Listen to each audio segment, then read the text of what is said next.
নীলকণ্ঠ ফেরিওয়ালার Socrates.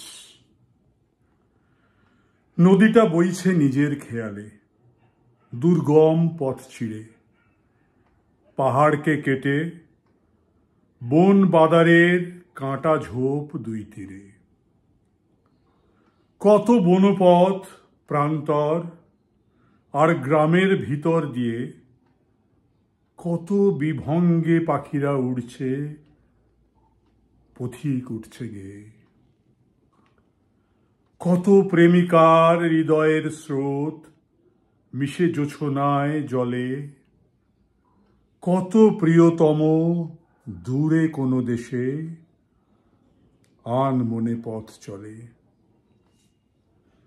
ছল ছল জলে বাইছে নৌকা, দাঁড় বায় মাঝি একা। নেই ভ্রুক্ষেপ, ক্ষতের প্রলেপ, যদি মেলে তার দেখা। একা একা পথে চলেছেন তিনি, মহান সক্রেটিস। চিত্তে শুধুই চেতনার জ্ঞান, গলে হেমলক বিষ। নদী শুধু দেখে বিস্ময়হীন, শুধু কল কল ধ্বনি। কোথা মানুষের সম দুটি চোখ, হৃদয়ের একই ধ্বনি। নদী বয়ে চলে আপনার মনে, গুনগুন করে গায়। এই নদী জলে স্নান করে কত দেহ পবিত্র হয়। কলুষিত মন কেন পবিত্র হয় না নদীর জলে? সক্রেটিসের হেমলক বিষ এখনো কি ওর গলে? তবু কেন তিনি অমর অনড় আদর্শ পথ হতে কেউ পারল না টলাতে তো তাকে কোনোভাবে কোনো মতে?